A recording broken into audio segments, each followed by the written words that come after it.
রাজ্যের তরফে 100 দিনের বকেয়া টাকা দেওয়া শুরু হয়েছে। ধূপগুড়িতে অনেকে এই টাকা পেয়েছে বলে দাবি। এই নিয়ে শুক্রবার দুপুরে ধূপগুড়ির গাদং 1 নং গ্রাম পঞ্চায়েতে একটি সচেতনতা শিবির এবং রাজ্যের তরফে 100 দিনের কাজের টাকা দেওয়ার জন্য মুখ্যমন্ত্রীকে ধন্যবাদ জানিয়ে একটি সভা অনুষ্ঠিত হলো।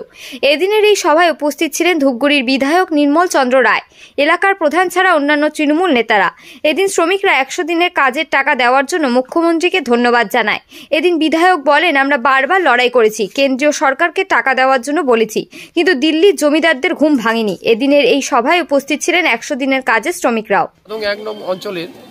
ধূপগুড়ি গাদং 1 নম্বর অঞ্চলের পক্ষ থেকে এই যে 100 দিনের যে কাজ গত 2 বছর আগে যে হয়েছিল, যে টাকাটা কেন্দ্রীয় সরকার আমাদের বাংলা সরকারকে তথা মানে এখানকার যে সাধারণ মানুষকে বঞ্চিত করে রেখেছিল, সেটা আমাদের পশ্চিমবঙ্গ সরকার সে টাকাটা যে গরিব মানুষদের যে দিচ্ছে সেটা শ্রমিকদের, হ্যাঁ, সেই উপলক্ষেই একটা কী যেন বলে অ্যাওয়ারনেস একটা কর্মসূচি এখানে রাখা হয়েছে, যে কী করে তারা যদি কোনো ভুল থাকে সেগুলো কী করে রেজিস্ট্রেশনে যদি কোনো থাকে সেগুলো করার জন্য গ্রাম পঞ্চায়েতের তরফ থেকে এখানে আয়োজন করা হয়েছে।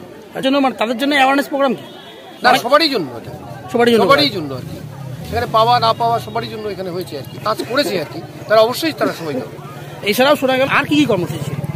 না, সেটা আমাদের সরকার, আমাদের পশ্চিমবাংলার সরকার যেটা মানে ঘোষণা করেছে আর কি। এরপরে আমাদের তো পশ্চিমবঙ্গের মানুষকে যেটা প্রধানমন্ত্রী আবাস যোজনা আছে, সড়ক যোজনা, সব থেকেই বঞ্চিত করে রেখেছে। সেটা আমাদের সরকার আমাদের নিজস্ব তহবিল থেকে আমরা ধীরে ধীরে সেটা আমরা বাংলার বুকে আমরা সেই কাজটা করব। বাংলাকে আমরা এভাবেই আর কি স্বনির্ভরশীল করার পথে আমরা